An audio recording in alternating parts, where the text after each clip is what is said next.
Buenos días a todos, les damos la más cordial bienvenida a una emisión más de los expertos que nos platican temas de interés para los países de la región del OIRSA y otros amigos. Esta mañana tenemos el gusto de contar con la presencia del doctor Mario Antonio Pot-Pech. Él es especialista en langosta, reconocido internacionalmente. Le damos la más cordial bienvenida, doctor. Muchísimas gracias. A nombre de nuestro señor representante en México, el ingeniero Héctor Sánchez Anguiano, una servidora, Nancy Villegas Jiménez, coordinadora de la Unidad Regional de Análisis de Riesgo, y demás personal que elaboramos aquí en la representación de OIRSA en México. Vamos a leer un poquito de el background del doctor. El doctor Pot es egresado de la Universidad Autónoma Chapingo en el Departamento de Parasitología en 1999. Cuenta con una maestría en el Colegio de Posgraduados. Cuenta con un doctorado desarrollado en el Instituto Tecnológico Concal. Ajá, en Yucatán. Realizó una estancia de investigación en feromonas en la Universidad Martin Luther en Alemania y distribución espacial en la Universidad de Wyoming en Estados Unidos. Es miembro de la Sociedad Internacional de Ortopterología. Actualmente trabaja como coordinador del programa de langosta en Yucatán en el Comité Estatal de Sanidad Vegetal de ese estado. Es asesor de programas de acrílidos en el OIRSA. Pertenece al Sistema Nacional de Investigadores en México, al SNIT, y trabaja en proyectos de investigación con cairomonas, vehículos aéreos no tripulados y sistemas de información geográfica. Entonces le damos la cordial bienvenida, doctor. En esta ocasión nos ofrece la plática Langosta Voladora, Schistocerca Paecifrons. Bienvenido, doctor. Muchísimas gracias, Nancy, y muchísimas gracias al OIRSA por la invitación, al Senacica por también ser parte de este proyecto, y a todos los que nos escuchan y nos miran en diferentes partes de este mundo. Gracias.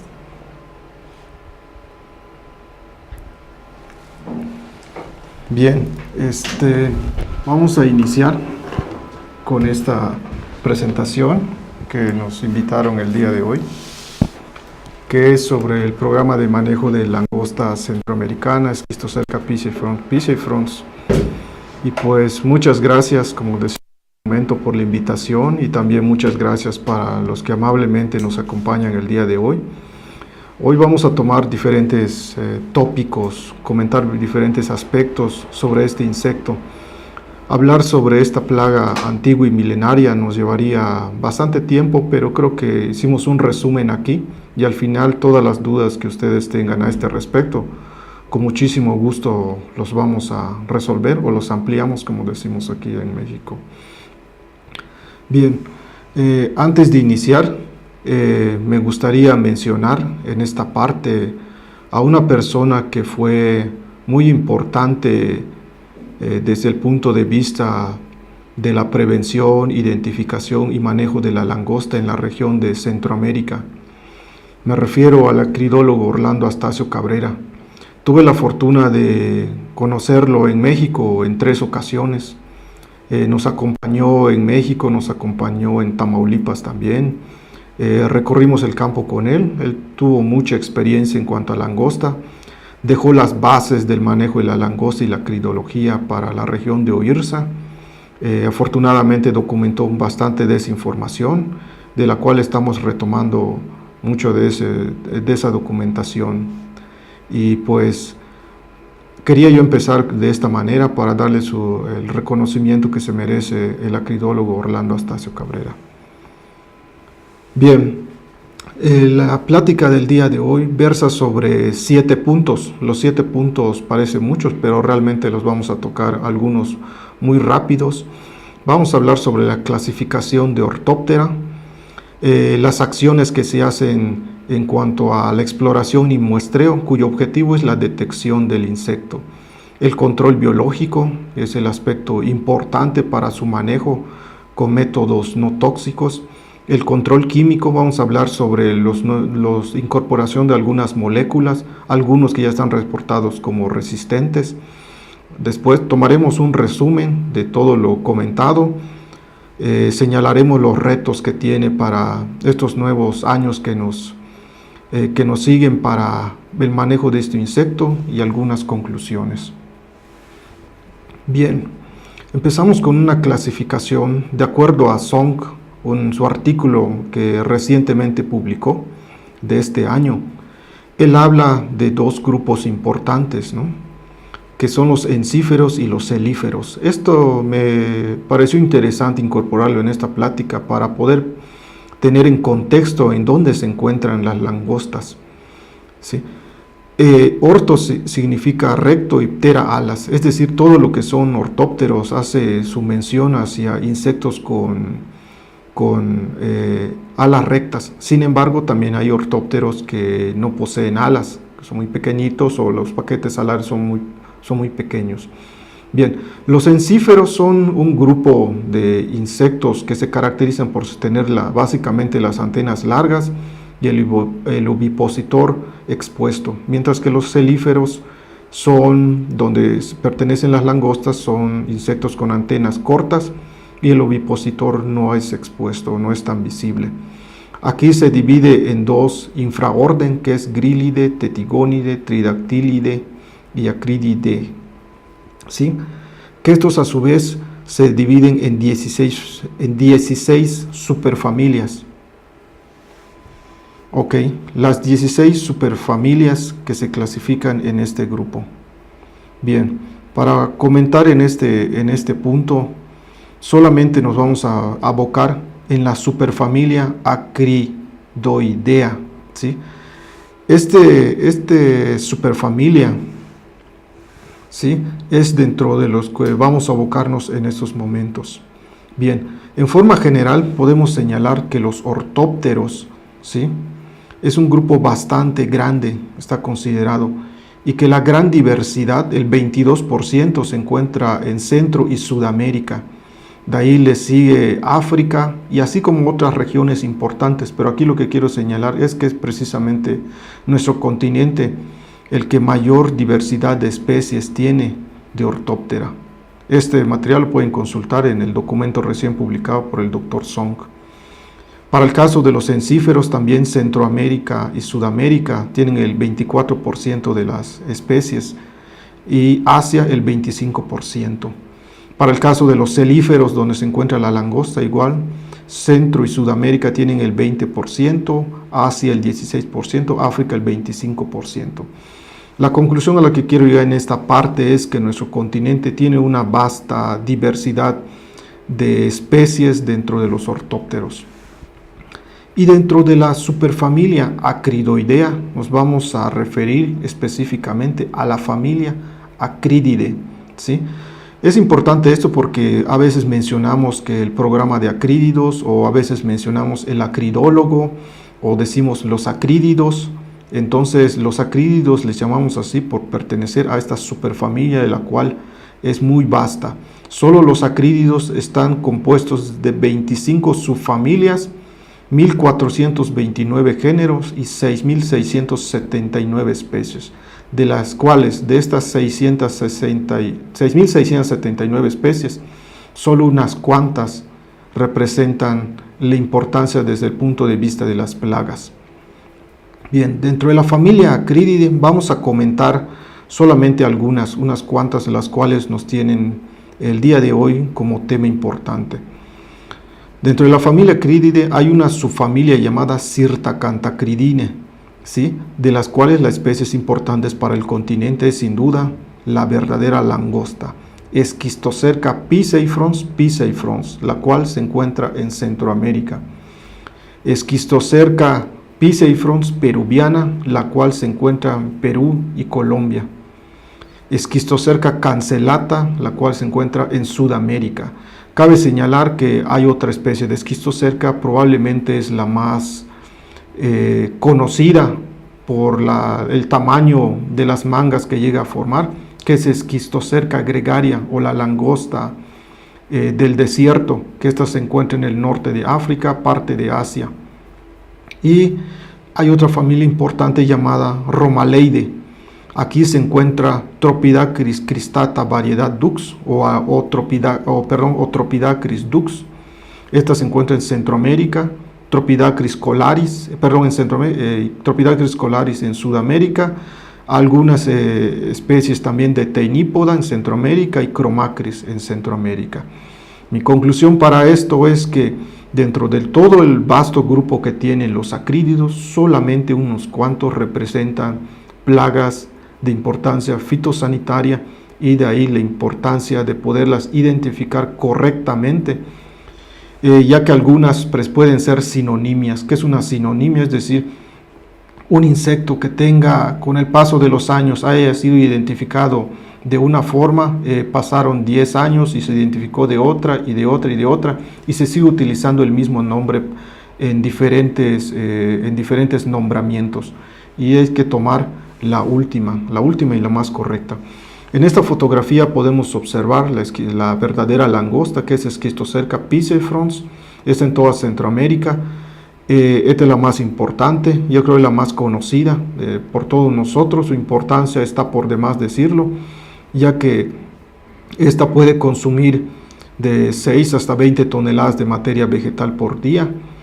Esta es la razón de las coordinaciones internacionales importantes en cuanto a organización. OIRSE es un ejemplo, se creó antes de los 50 debido al problema de esta langosta, igual en otras organizaciones internacionales. La FAO tiene un programa específico para el manejo de la langosta en algunas regiones, como son Marruecos, como pueden ser en otras regiones del oeste de África.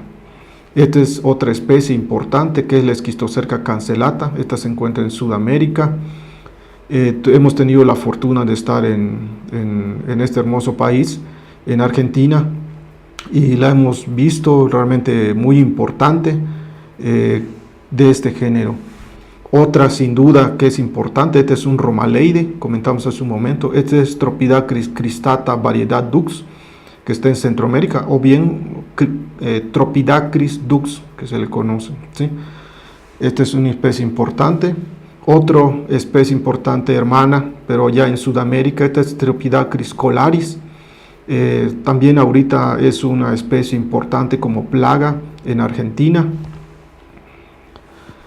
Aunque no está reportada como plaga, sin embargo, bajo ciertas condiciones de presión ecológica, es decir, el cambio de uso de suelo, podría representar ser una plaga importante en un periodo de tiempo determinado. Este es Teinípoda. Este es Cromacris, aunque tampoco está considerado como una plaga, pero sí es importante poderla caracterizar.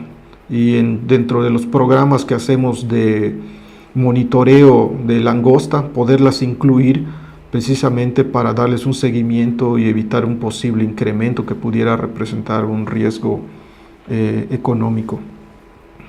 Bien, pasando al punto 2 sobre la exploración y muestreo. Ya sabemos en forma general en dónde se encuentran las langostas, cuáles son las otras especies importantes. Bueno, ahora, ¿cómo hacer el monitoreo? Ahí hay dos actividades importantes, que es la exploración y el muestreo. En este mapa podemos observar las zonas importantes para Centroamérica en cuanto a las zonas gregarígenas. Esta figura fue publicada en el libro de la doctora Barrientos en 1992. Fue parte de eso el señor Orlando Astacio, en la cual señala que en México, en la península de Yucatán, una zona importante, zona gregarígena, en Guatemala, en la parte de entre El Salvador y Nicaragua, Nicaragua en la parte centro y una parte de Costa Rica. Es decir, en estas áreas existen zonas específicas donde se están reproduciendo. Aquí es importante señalar que estas zonas específicas no son fijas o estáticas. Por un tiempo pueden ser señaladas en la parte norte de algún lugar, pero en el siguiente año pueden estar en la parte sur o en otra parte, pero de esta misma zona. ¿Por qué? Porque hablamos de una langosta migrante, una plaga que puede moverse. Entonces las zonas de reproducción también pueden cambiar. ¿Cómo detectarla oportunamente? ¿Cómo saberla? Pues para eso tenemos que realizar. En esta parte hablamos sobre el muestreo. El muestreo es cuantificar la densidad de langosta, es decir, cuánto hay y en qué superficie se encuentra. Poder tener la información de las ninfas, es ninfa verde, es ninfa roja, es ninfa solitaria, es ninfa gregaria, es instar 1, es instar 6. Cada uno de esos elementos son importantes para poder proyectar en cuánto tiempo van a llegar a ser adultos, y también los adultos. Es un adulto joven, es un adulto maduro, ya alcanzó su madurez sexual. ¿Cuál es el radio en cuanto a machos y hembras? No es lo mismo 8 hembras y 2 machos que viceversa, porque la proyección para la siguiente generación va a ser totalmente diferente. ¿Y cuál es esto? ¿Cómo se hace? Esta es una técnica ya muy antigua, ya acuñada por la FAO, que es muy simple, que consiste en recorrer 100 metros cuadrados, se contabilizan el número de individuos que se encuentran en el trayecto, así como se muestra en esta figura. El individuo va caminando, hace el conteo de los números de langostas que vuelan, no cuenta los que se encuentran a los lados, únicamente es 1 metro a donde él se mueve. ¿Por qué 1 metro? Porque si tendemos a hacer más de 1 metro, podemos caer en un error, ¿sí? En errores de que este insecto que se encuentra en el metro se mueva aquí o viceversa y sea contado 2 veces. Entonces este es un protocolo ya establecido por la FAO.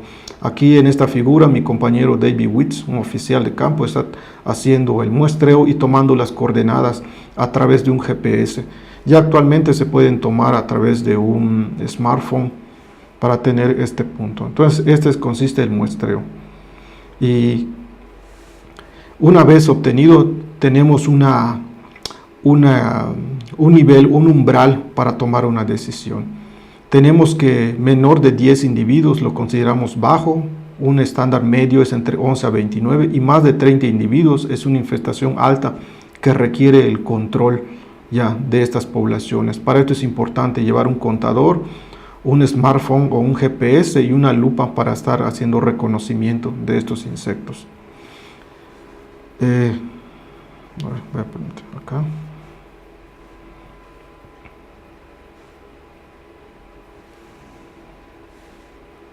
Aquí este es un muestreo, este es un pequeño video de un muestreo que está haciendo mi compañero.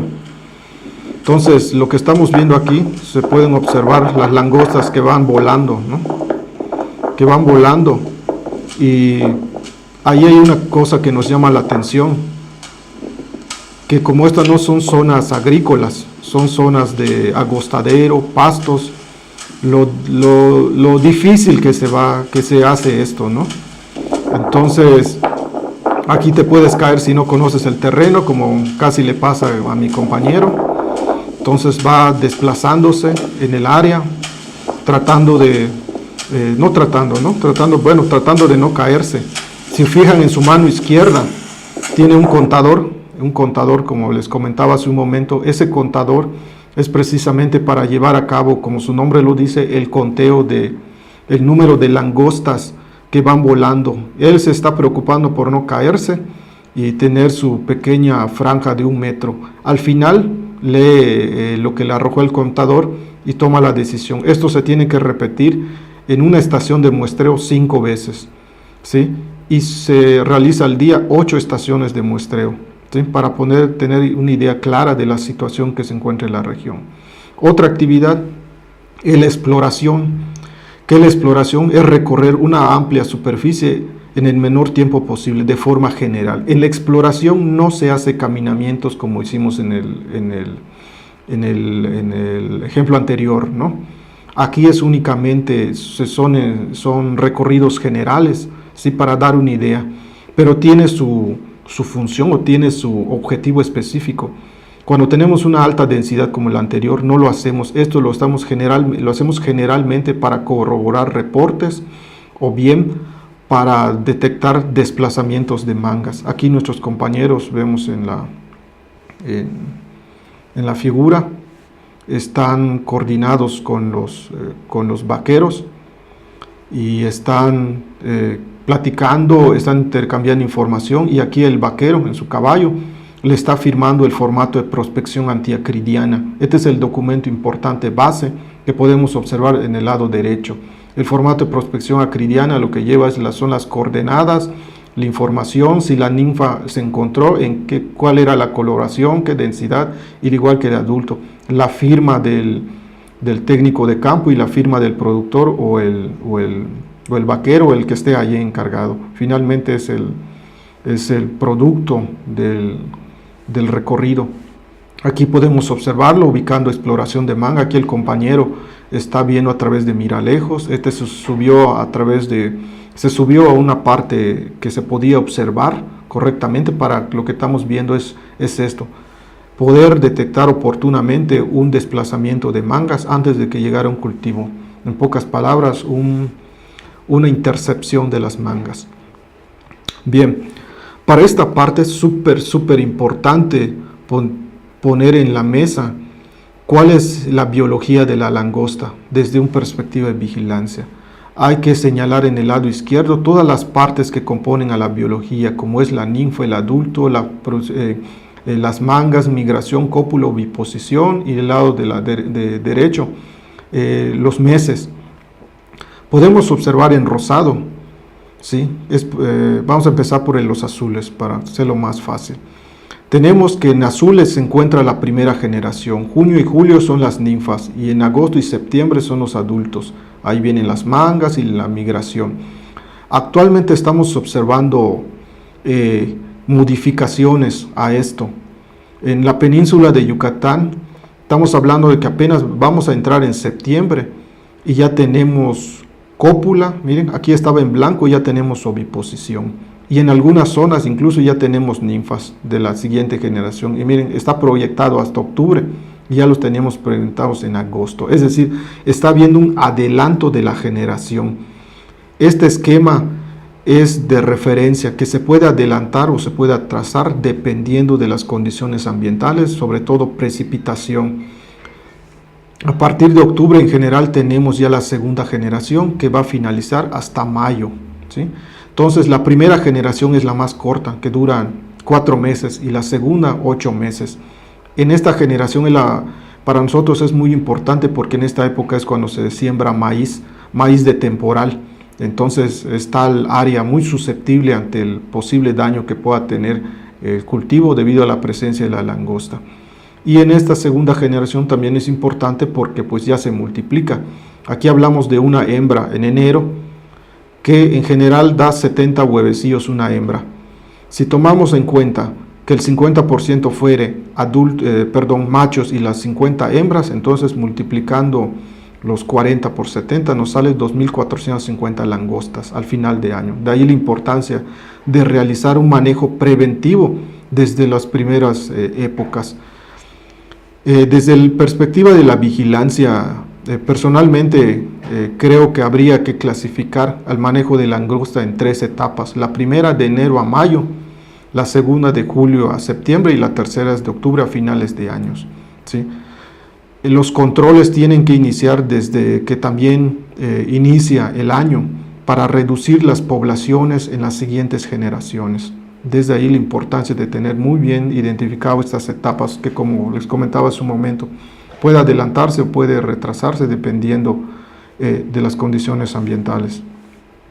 Aquí una pequeña, vamos a poner acá, quitando el láser. Aquí. Esto seguramente ya lo conocen, en varios talleres donde hemos participado se lo hemos mostrado, pero me di la libertad de volverlo a incluir para aquellas personas que no lo habían visto. Esto es la oviposición que tiene la langosta debajo del suelo, ¿no? La capacidad de poner el abdomen debajo de de 10 a 15 centímetros debajo del suelo, poniendo en promedio 70 huevecillos, pudiendo llegar hasta 90 dependiendo si es solitario o gregario. Podemos observar ahí, los huevecillos al final son cubiertos por un tapón esponjoso para protegerlos de depredadores o enemigos naturales, ¿sí? Posteriormente, a los 15 días o a las 3 semanas, podemos observar las eclosiones de los insectos, ¿sí? Es muy importante señalarles que para una de las características importantes de la oviposición es la humedad del suelo. Ese es el factor importante. Si no hay suficiente humedad del suelo, la langosta no va a ovipositar, pudiendo ovipositar sobre las plantas o sobre el suelo, porque no tiene la humedad suficiente. Aún no tenemos a ciencia cierta cuál es la humedad precisa. Tenemos hipotetizado que puede ser entre 70 y 80%. En caso de locusta migratoria o la langosta migratoria, en África se han hecho estudios que señalan entre 10 y 20%, pero es una zona semidesértica. Entonces aquí lo interesante para poder trabajar a través de un modelo de pronóstico es con humedad del suelo, que te indica posibilidad de oviposición porque reúne las condiciones para que el insecto pueda disponer los huevos. Bien. El objetivo de un programa, de una campaña, en el caso de México, pues son 4 objetivos importantes. Primero es reducir el riesgo del desplazamiento que pueda tener esto, ya que en su desplazamiento puede producir daños. Prevenir la formación de mangas es un componente muy importante, ya que si evitamos esta formación, pues tendríamos haciendo un control muy preventivo en las zonas de reproducción. Obviamente, pues es reducir al mínimo las posibles pérdidas o daños que se tuvieran, y sin duda hay que fomentar el uso de alternativas de control tendientes a preservar el medio. Creo que hemos abusado un poco sobre el uso de los insecticidas, y aquí un mapa de los estados donde estamos trabajando en cuestiones del programa de langosta. Caso específico en el que estamos trabajando, pues es el número 10, que es Yucatán, que estamos señalando aquí. Yucatán es la zona de reproducción más importante, me atrevo a decir, probablemente de Centroamérica, ¿no? Hablamos de 420,000 hectáreas de zonas de desarrollo, entonces es complicado poder monitorear esas 420,000, entonces hay que hacer otras estrategias para poder aumentar la probabilidad de encontrar este insecto. Otra de las cosas que hacemos, pues, es fomentar la participación de los productores. En esta fotografía observamos una barda, ¿no?, que se pintó con apoyo de los productores, donde dice básicamente dónde acudir en caso de encontrar a la langosta, los teléfonos, las reuniones, y lo que hemos nosotros trabajado bastante son los volantes. Los volantes son súper importantes y mucho más fáciles. Nos ha dado para nosotros más resultados que el uso de póster o trípticos o esos materiales, ya que es más fácil de envolver y meter en una bolsa de la camisa o pegarlo. Y ahí lo único que nos dice son los números telefónicos en caso de encontrar al insecto. Bien, entramos con la parte de control biológico. Control biológico es la parte fundamental de un programa.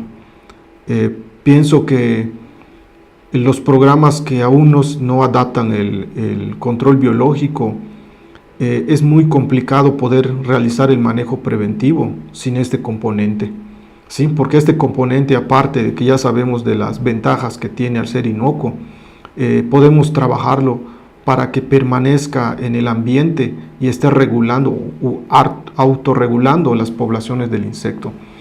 Los reportes que se tienen de metarricio, en el 97 se encontró en México, en la isla Socorro, en el 2003 en Argentina, el 96 en Brasil, en el 91 en el oeste de África, en el 94 en Madagascar, gracias, y también en ese mismo año en Australia.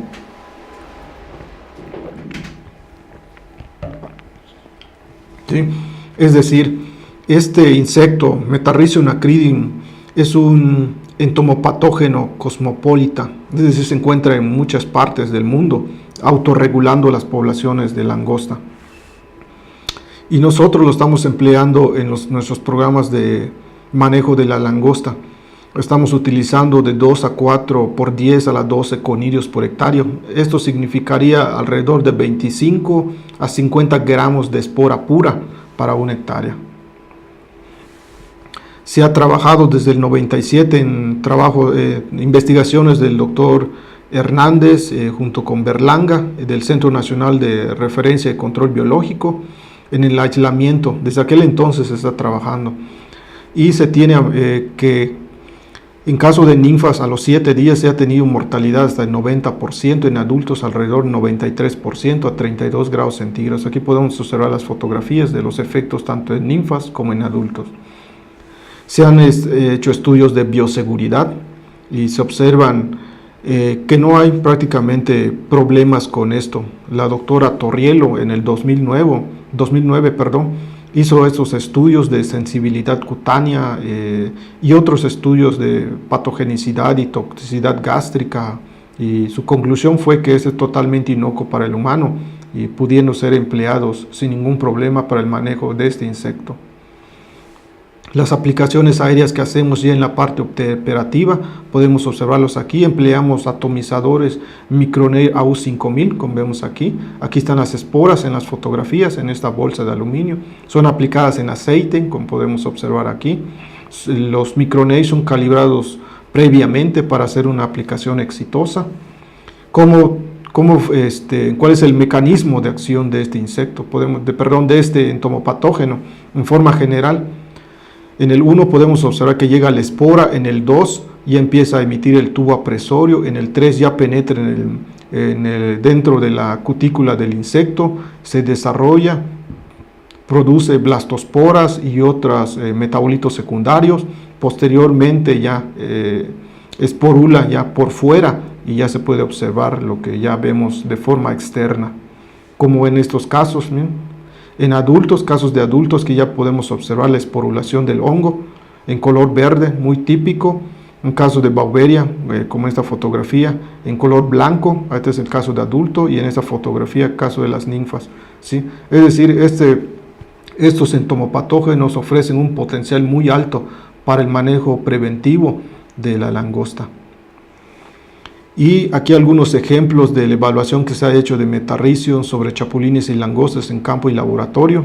En Brasil se ha alcanzado hasta 88%, en Australia 90%, en Argentina en trabajo de Luna y Leucona en el 2002 90%, en México más del 90%, y en el 2011 lo evaluamos allá a nivel de campo, ya en forma masiva, ya con aplicaciones aéreas, alcanzando hasta el 95% en Schistocerca piscifrons. En esta figura, a manera de resumen, podemos observar que el Metarricium acridum, ¿sí?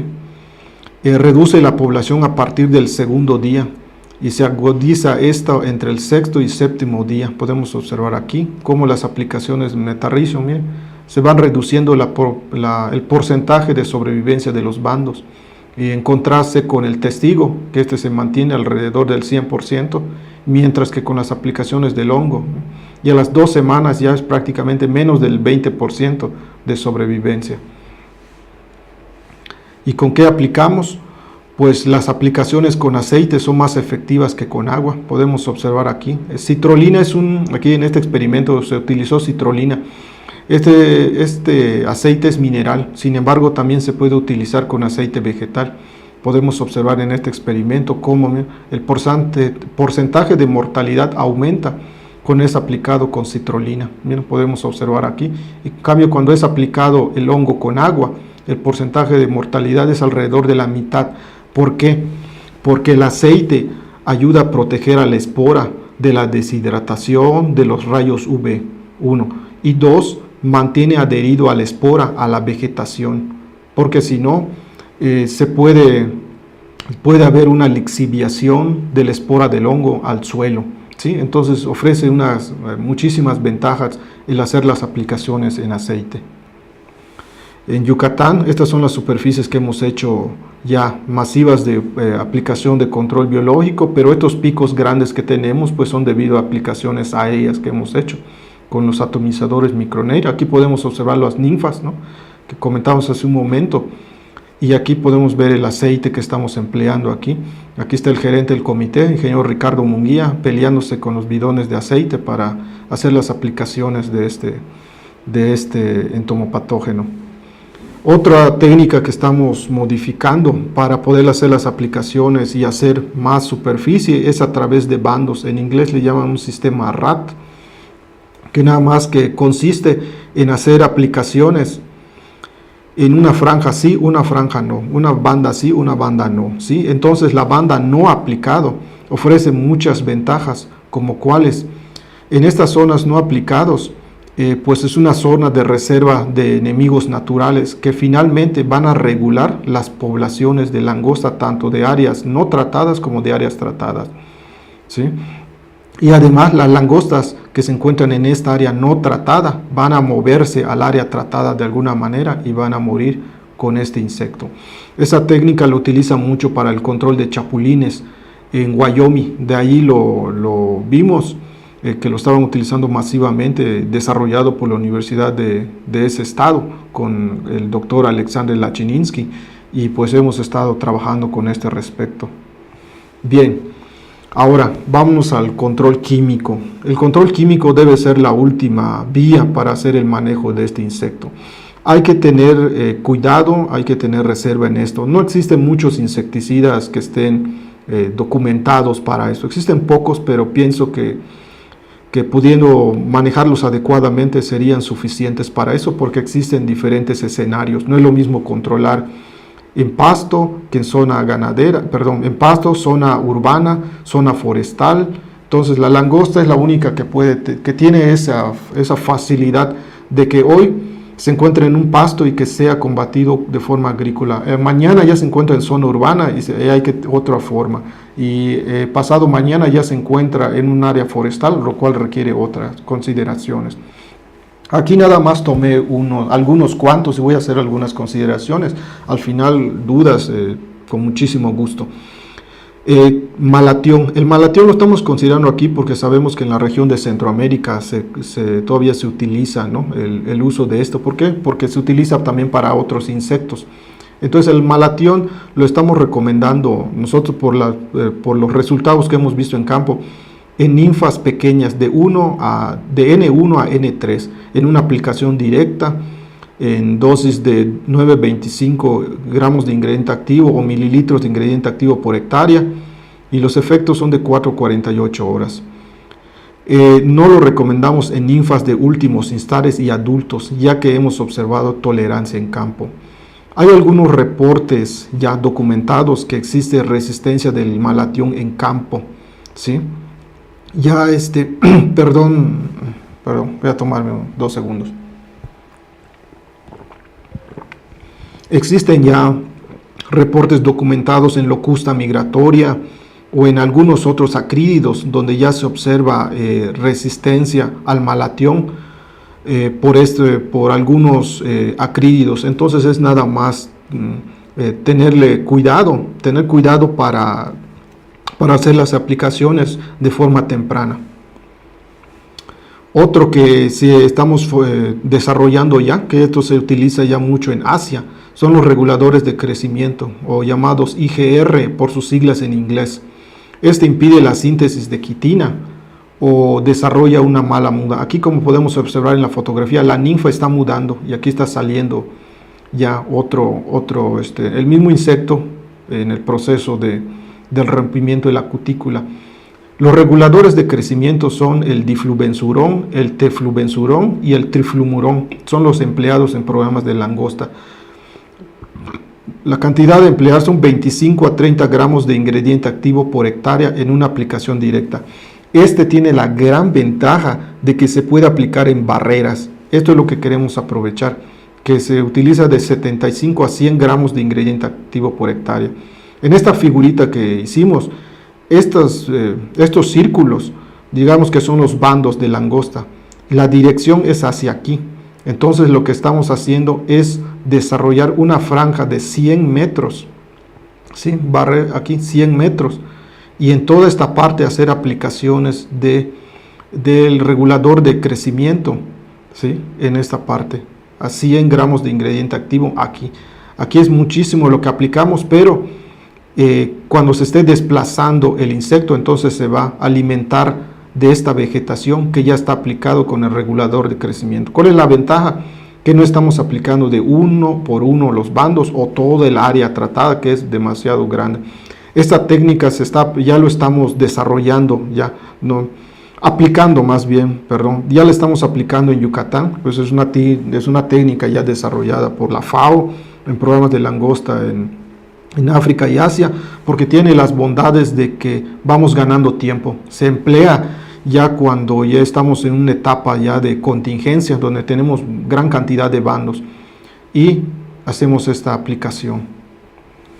Vemos aquí los efectos que tiene el diflubenzuron. En la fotografía que estamos señalando aquí, se observa el insecto necrosado completamente, quiso mudar pero ya no pudo. Miren, en caso de los adultos, que no se recomienda por los adultos, pero habían adultos, miren, no tiene una pata, no tiene la pata izquierda trasera, miren, aquí está, o bien la pata cuando muda lo hace de forma deforme, miren, está doblada. ¿Y eso qué? ¿Y esto qué? Está la langosta viva, sí, pero esto ya no va a poder migrar, o el desplazamiento es raquítico y va a ser blanco fácil de los enemigos naturales, pueden ser pájaros o algún otro depredador. Miren, en esta ninfa también mala muda, necrosado completamente, y en esta parte no pudo migrar, allí se quedó el insecto.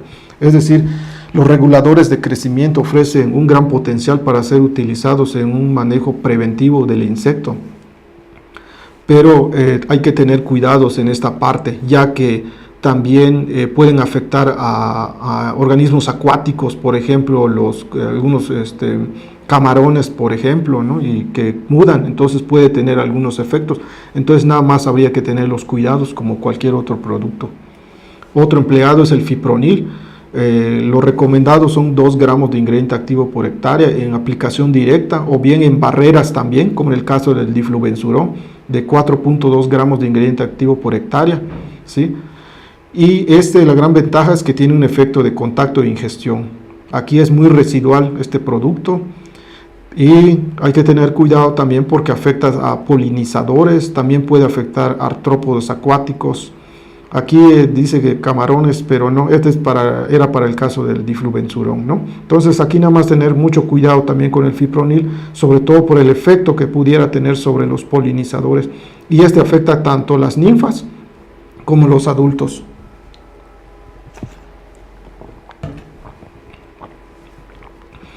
Y otro grupo que es muy empleado a nivel mundial son los piretroides. Hablamos principalmente de la cipermetrina, la deltametrina y la lambdacialotrina. Esto lo que se emplea es de 12.5 a 20 gramos de ingrediente activo por hectárea en aplicación directa. Efecto de derribe, acción rápida y en general es menos residual. Entonces ya vamos viendo una gama, ¿no? Desde el menos residual, el fipronil muy residual, el diflubenzuron, ya vamos viendo de acuerdo a lo que tengamos. Otros insecticidas que pueden han estado ingresando es el imidacloprid a una dosis de 10 gramos de ingrediente activo por hectárea, aplicación directo. También ya se está trabajando con nanoimidacloprid. ¿Qué es nanoimidacloprid? Es el mismo ingrediente activo, pero ya formulado de una manera que lo que se emplea es muy, muy poco. Estamos hablando hasta de 129 miligramos por litro. También se ha desarrollado ya para trabajos en esto el espinosad. ¿Qué es el espinosad? El espinosad son compuestos secundarios de una bacteria, ¿sí? Y esto hace al producto bastante inocuo. El único problema también es el costo. El espinosad es un poquito elevado. Lo que se emplea son 65 mililitros por 100 litros de agua. En esta figura podemos observar, ¿sí?, el efecto de algunos productos y el espinosad. Nombre comercial es el Tracer, ¿sí? Aquí vemos el espinosad, como el porcentaje de mortalidad se va elevando con las aplicaciones de y aquí el testigo pues era el clorpirifos, ¿no?, que obtuvo el 100% de mortalidad a las 42 horas, mientras que el espinosad lo obtuvo en más tiempo. Como siempre he dicho, ¿no?, si estamos en un manejo preventivo, a mí me da lo mismo que muera la langosta a 1 hora que muera a las 10 horas. Mientras muera y no produzca daños es lo importante, si es manejo preventivo. Obviamente que si se encuentra en un cultivo, pues ahí el escenario es completamente diferente. Bien, a nivel de resumen, ya vamos a finalizar. Bien, un resumen. Estamos viendo que en la actividad de langosta, lo importante es la exploración y muestreo, o cómo se hace, exploración de forma terrestre.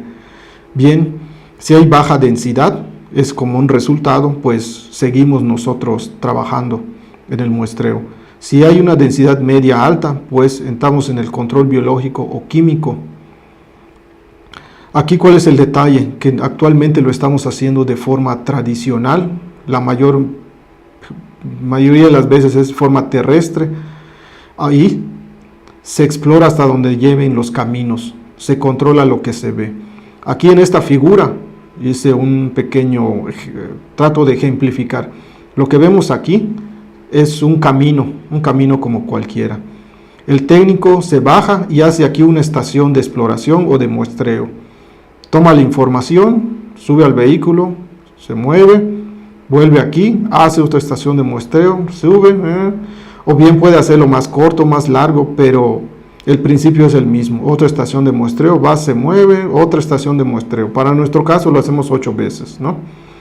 Pero realmente, ¿qué estaría pasando en estas áreas donde no llegamos? Y no llegamos porque a veces aquí es inaccesible o porque hay otros riesgos que se encuentran en esta zona.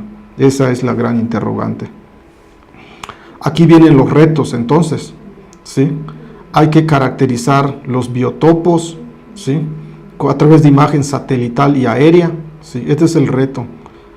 Y la medida y las densidades medias y altas, incrustar ya el uso potencial que puedan tener feromonas y cairomonas y el consumo animal que puedan tener y humanos.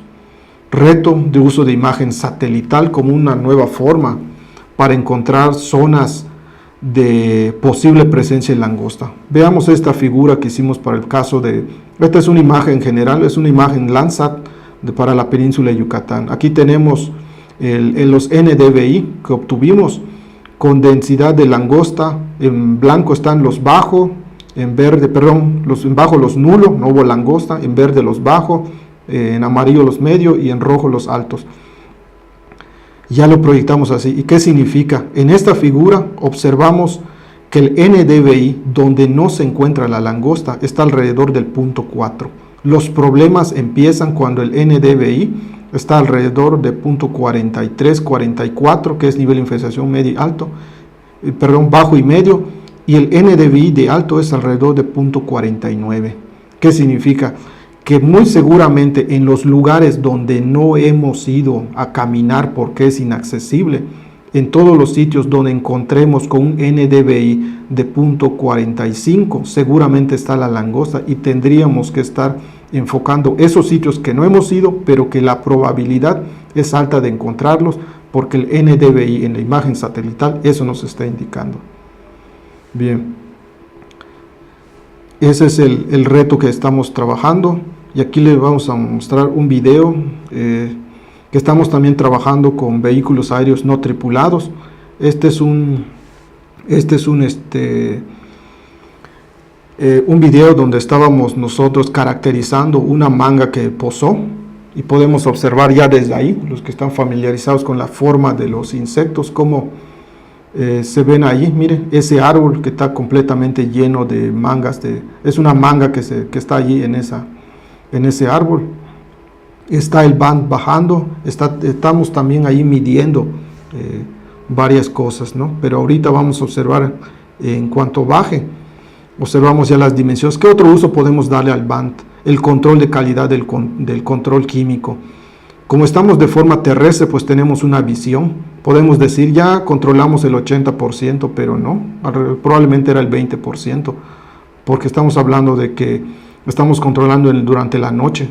Durante las noches, no, pues nosotros no podemos mirar todo. Miren eso.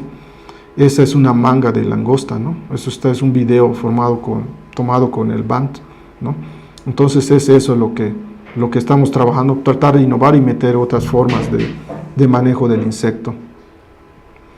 Otra de los retos será el posible consumo que pudiera tener en la dieta alimenticia. Podemos ver allá pollitos que son alimentados con harina. Esto que vemos en el piso, esto es proteína de langosta y estos son los otros componentes, y estamos pesando ahí los pollitos que son alimentados. La gran cantidad de proteína que podemos nosotros obtener de las mangas de langosta, podemos observar allá. Hemos fomentado la cridofagia, que es pero para uso humano. Miren, aquí esta es una feria que había. Aprovechamos y dimos una comida típica de Yucatán que se llaman kibis. Aquí está la cebolla, ya se me antojó. Pero no sé si aquí alcanzan a leer lo que dice, probablemente no. Aquí dice kibis de langosta. Entonces la gente tomaba, esto está formado de proteína y langosta. Y aquí llegaba más, realmente muy apetecible, ¿no? Fomentar esto. Aquí me llamó la atención en un súper que ya se venden chapulines, ¿no? Con chile o con cebolla, con ajo, miren, y era un súper digamos, de bastante prestigio, ¿no? Y ya lo venden, entonces este es un mercado también, o bien con consumo directo. Estos son chapulines, no es langosta en sí, pero son chapulines que ya conocen, son Sphenarium purpuracem, un acrílido de la familia Pyrgomorphido, ¿no? Y hasta aquí, estos son los retos que tenemos. Y aquí finalizo, y sin antes agradecerle al OIRSA la invitación, a todos ustedes que me están viendo y escuchando. Y termino con la frase de: ninguno de nosotros es tan bueno como todos nosotros juntos, sin duda. A toda la gente que ha participado y que pues de alguna manera ha contribuido con toda la información que tenemos, el doctor Hans de la Universidad de Alemania, dos grandes amigos, que es el doctor Song de Texas A&M y el doctor Alexander Lachininsky de la Universidad de Wyoming, el ingeniero Ricardo Munguía del comité, a mi gran amigo y que le tengo un gran afecto y un gran aprecio, al ingeniero Héctor Medina del SENASA, el doctor Gregory Eastwood de Texas A&M, al OIRSA y a diferentes instituciones, al CONACYT y a muchas personas. Y ahí está mi correo si tienen dudas, preguntas que puedan tener. Y aquí tenemos una fotografía cuando estuvimos ahí con nuestros amigos en Nicaragua, cerca del volcán Momotombo, en El Salvador también, y por supuesto nuestros amigos en Argentina, en que estuvimos allá en Córdoba. ¿Sí?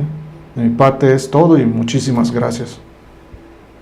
Agradecemos al auditorio de varios estados aquí de México, de El Salvador, de Guatemala, Nicaragua, Argentina, Colombia.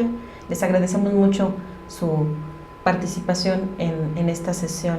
Tenemos preguntas por parte del doctor Héctor Medina. Él saluda al doctor Pot. Él es coordinador del Programa Nacional de Langosta y Tucuras, como se le llama a los chapulines en Argentina, y está coordinando el plan de manejo regional. Dice también que apoya para capacitación en Argentina, Bolivia y Paraguay. Le manda saludos, doctor. Y una pregunta. Dice: Mario, hablaste de 8 sitios de monitoreo por día y un número de muestreo por cada sitio, ¿es correcto? Así es. Antes que nada, pues un saludo a Héctor, claro que sí, es un gran amigo, un compañero, colega, casi hermano, ¿no?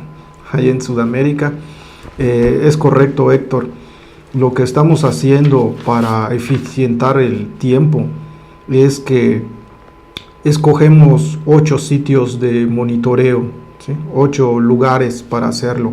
Podemos hacer hasta más si uno desea. ¿Por qué 8? ¿No? Podemos hacer 10, 12 o 6. Sin embargo, para nuestras condiciones, ¿no? Selváticas que tenemos, 8 ha sido lo ideal. Pensamos que 8 no es tan más ni tan menos, no es lo ideal, bajo unas condiciones normales. Entonces, escogemos 8 sitios de monitoreo que son, digamos, ideales para el desarrollo del insecto, que tienen las condiciones que hemos platicado alguna vez de pasto y tiene vegetación secundaria, sobre todo pasto Panicum maximum y algunas plantas secundarias, son 8. Ahora, dentro de cada uno de esos puntos, la persona debe de recorrer por lo menos recorrer 500 metros, seguramente hacen más, ¿no? Entre más hagan, pues mucho mejor. Y en 500 metros debe de contabilizar el número de langostas que vuelan, o bien, si es el caso de ninfas, contabilizarlos a través, como veíamos en video, con el contador, y estar contabilizando estos. Después de las por lo menos 5 muestreos que se hagan en cada una de las estaciones, ya ahí lo cuantifica y lo señala en su documento de papel, ¿no? Ahí lo indica, o bien a través de el smartphone, ahí señala cuánto se encontró. Ya esto debe de llevar alrededor de, que será 30 minutos más o menos, dependiendo de las condiciones, 20-30 minutos, y ya regresa a su unidad o a su vehículo y se va a la segunda estación de monitoreo y realiza la misma operación. Y esta la debe de hacer por lo menos 8 veces bajo condiciones normales y bajo nosotros. Probablemente en algunas otras zonas podrán ser 6 o podrán ser 5, pero habría que poner una tasa mínima, ¿sí? ¿Por qué? Porque necesitamos, entre más puntos de exploración tengamos, pues obviamente vamos a tener mayor información sobre la situación acridiana que tenga la zona. Perfecto, doctor, muchas gracias. Tenemos más preguntas. Juan Godoy pregunta, dentro de este componente histórico, doctor, las infestaciones de langosta han tenido una relevancia importante, incluso hasta a nivel social y político en nuestros países. Esta distribución que tiene en todos los países centroamericanos y particularmente en el sur y centro de México, puede, mediante las herramientas que se manejan hoy día y que usted es promotor, trabajar proyectos de prevención para detectar en forma oportuna una infestación y que se pueda prevenir los daños que pudiera conllevar a la parte agrícola o pecuaria? Por supuesto. Antes que nada agradezco esa pregunta muy interesante. Claro que sí, yo como comentaba hace un momento, es el reto, ¿no? Tenemos que hacer esto para innovar y poder nosotros realizar un pronóstico. ¿Cuál es la problemática que estoy viendo y que es necesario pues solventarla, ¿no? Para ir avanzando? Es que mucha de la información la tenemos en papel, ¿no? Ahí está la información histórica. Es necesario extraerla, ¿sí? Y empezar a documentarla. De esa forma podríamos hacer un modelo de comportamiento, un desarrollo de cómo se ha comportado para poder posteriormente desarrollar un modelo a través de la información histórica. En el caso de Yucatán, pues tenemos la ventaja de que mucho de eso está en los periódicos, ¿no?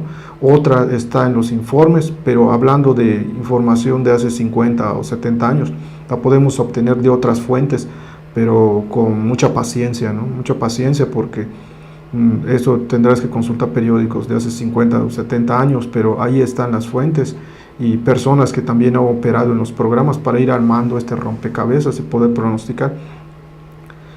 Por ejemplo, para el caso concreto de Yucatán, estamos hablando de langostas que nos están apareciendo cada 4 años, más o menos, desde el 2006.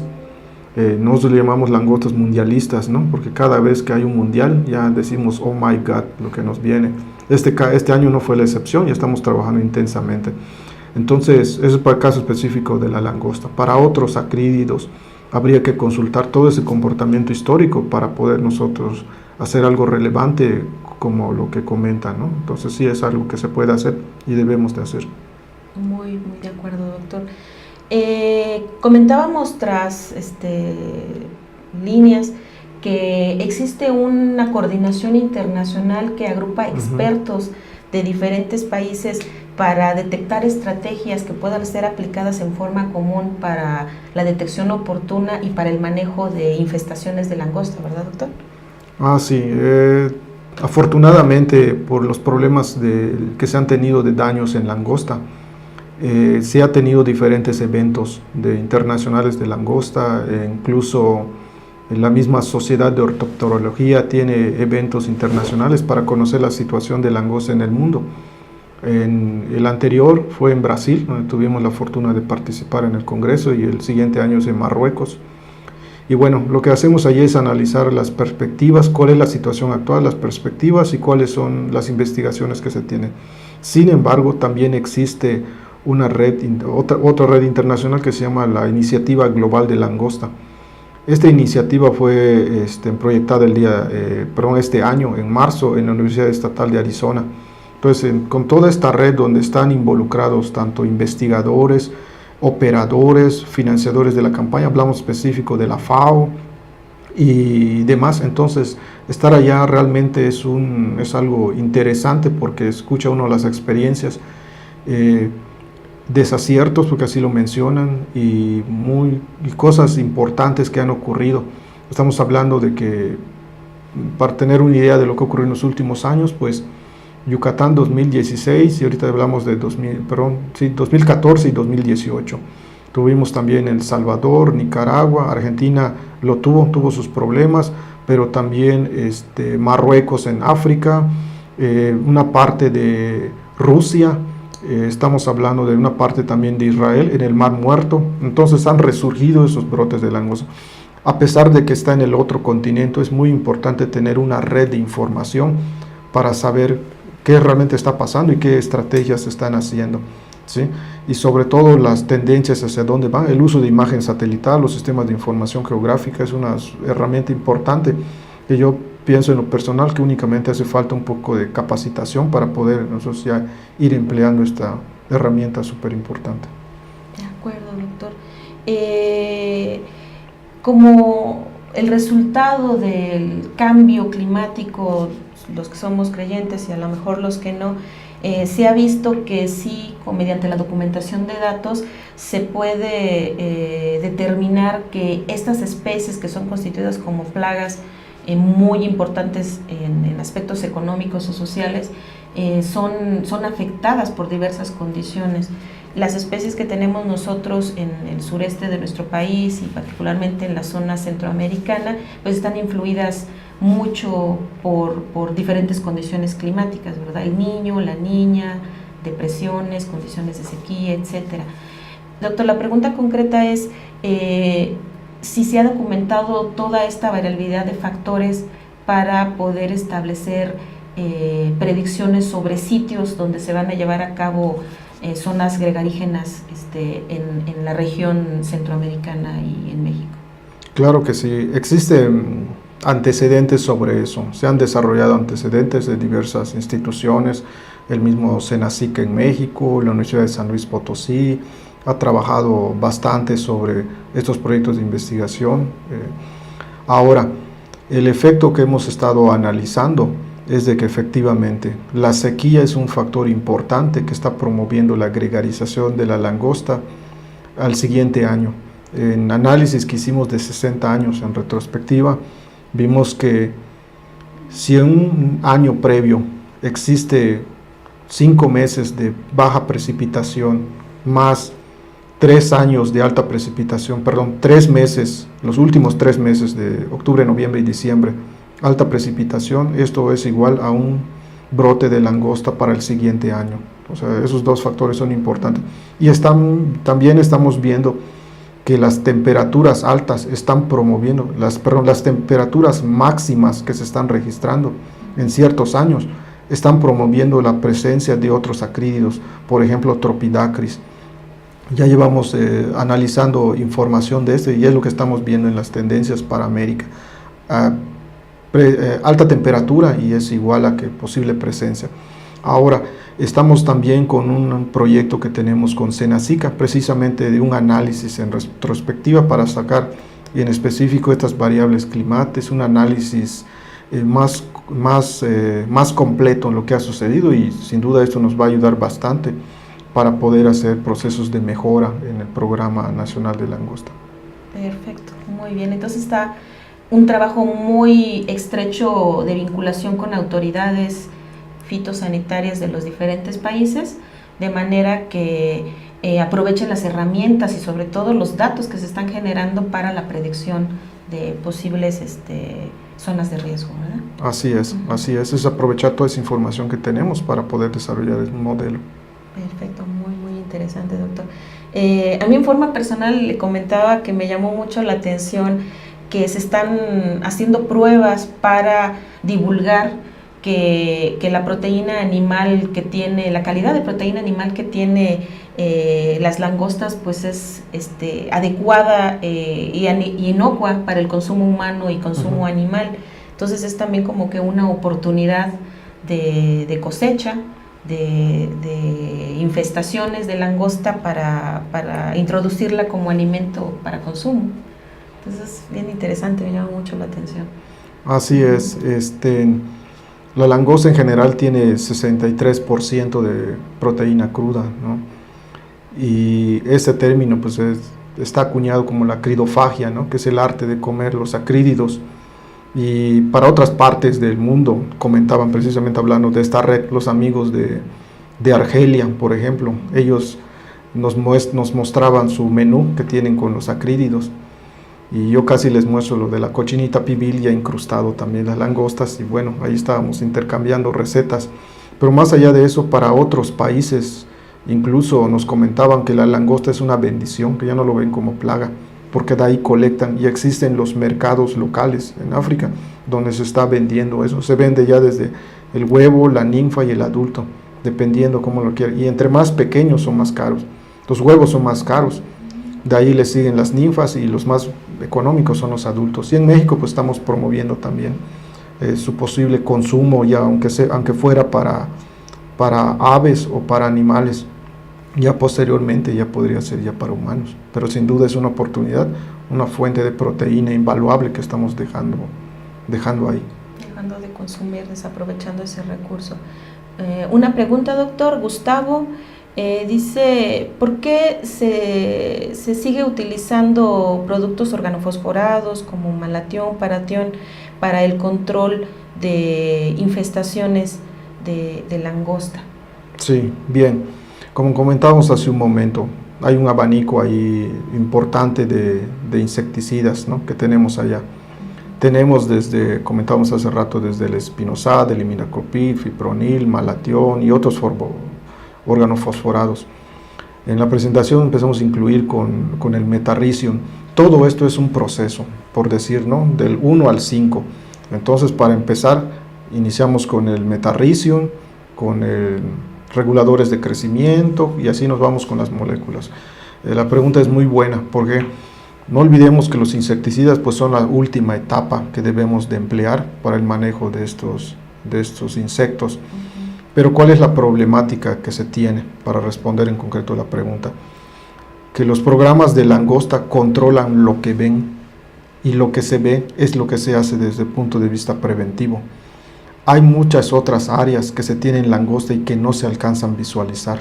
No se ven porque es inaccesible o porque la superficie es vasta. Entonces, en esas áreas donde no se puede llegar, la langosta completa su ciclo. Cuando ya llega a ninfa grande o a adulto, se mueve a zonas accesibles, y es ahí cuando los programas de langosta lo visualizan, y ya en ese momento ya no puedes utilizar metarricium, reguladores de crecimiento o insecticidas inocuos. Entonces vas a tener que emplear ya productos un poco más fuertes para manejarlo en esa zona y evitar que migre hacia una zona de cultivo y pueda producir los daños que ya conocemos. Es decir, siempre en retrospectiva verlo desde el punto de vista de la prevención en esas áreas. Entonces, a nivel internacional, el problema más importante de la langosta, como dijimos en un foro internacional, no es matar la langosta. El reto no es matar a la langosta. Cualquier producto que lo pongas en la parte dorsal de la langosta lo va a matar, lento o rápido lo va a matar.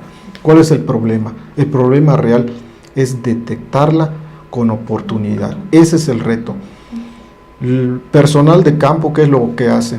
Va todos los días, está monitoreando, pero se monitorea hasta donde humanamente es posible. Donde no, es ahí, ese es el problema real. Por eso los retos son utilizar ya imagen satelital, modelos de distribución espacio-temporal y de modelos de distribución también, como puede ser una máxima entropía, por ejemplo, ¿no?, donde puedas tú decir, en la parte norte probablemente haya langosta en base a las características que hemos visto, donde pudimos caminar, y tomar ese modelo para poder proyectar al otro. De acuerdo, de acuerdo.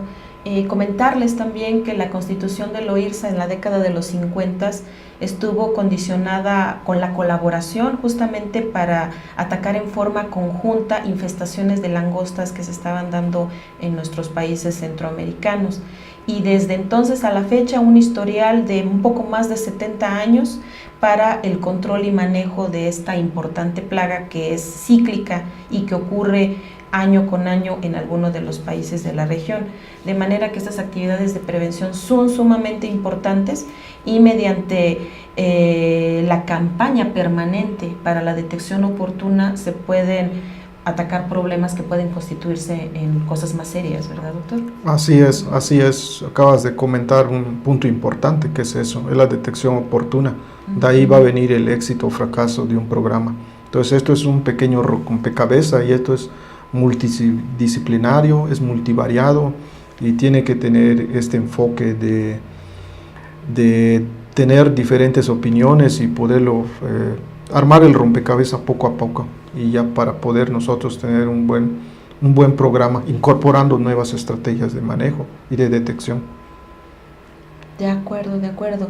Pues al parecer no tenemos más preguntas, esperaremos un par de minutitos más y si ya no tenemos, pues les agradecemos mucho que por favor nos compartan sus datos de contacto para poder establecer nuestra lista de asistencia y para divulgar la información que amablemente nos ha compartido nuestro experto del día de hoy, el doctor Mario Antonio Potpech. Doctor, le agradecemos muchísimo la compartición de su expertise y al SENACICA, a la Dirección General de Sanidad Vegetal, al Estado de Yucatán por la compartición de la información que nos ha realizado el día de hoy. El doctor Héctor Medina comenta que sería importante avanzar en el sentido de la prevención, doctor. Así es, sí, totalmente de acuerdo, la prevención, y esto es mantener siempre a la gente, ¿no? Mantener a la gente, porque es un problema también internacional que nos viene de que cuando no hay langosta, se le llama periodo de recesión, pues entonces el personal de langosta es enviado a otros programas fitosanitarios, ¿no? Que a lo mejor en ese momento son más importantes que la langosta, ¿sí? Pero se deja de obtener información súper importante. Y cuando viene el problema de langosta, esa gente que estaba en otro programa, otra vez vuelve a la langosta y es volver a empezar. Es volver a empezar porque no sabemos exactamente cuál fue la situación antecedente antes que se dé.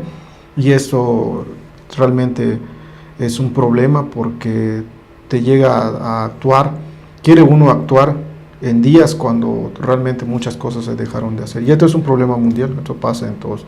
Es lo que tiene la langosta, de ser cíclica, ¿no? Entonces, ese es el detalle y muy de acuerdo con lo que dice Héctor. De acuerdo. El mismo doctor Héctor comenta que es bien importante la constitución de este grupo interdisciplinario entre ambas regiones, entre Sudamérica, Centroamérica y Norte, y dice que hay muchas experiencias que se pueden compartir y pues retroalimentar para construir mayor conocimiento de este importante grupo de plagas. Así es, definitivamente. Pues muy bien, me parece que ya es la última compartición de preguntas, de comentarios. Les agradecemos muchísimo su asistencia, doctor, muchísimas gracias. A nombre del representante de México, el ingeniero Héctor Sánchez Anguiano, de todo el personal que elaboramos en esta representación de el OIRSA en México, pues les agradecemos mucho su asistencia y pues buenas tardes. Muy buenas tardes y muchas gracias al OIRSA, al SENACICA, al Comité de Yucatán y a la gente que nos escuchó el día de hoy. Muchas gracias. Buenas tardes.